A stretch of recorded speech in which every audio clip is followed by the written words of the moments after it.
Have you ever stepped outside on a sunny day and sneezed unexpectedly? If so, you might have something called the photic sneeze reflex.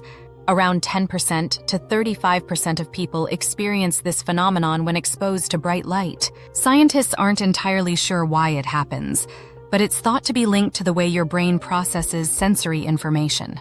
Next time you sneeze at the sun, remember, you're not alone.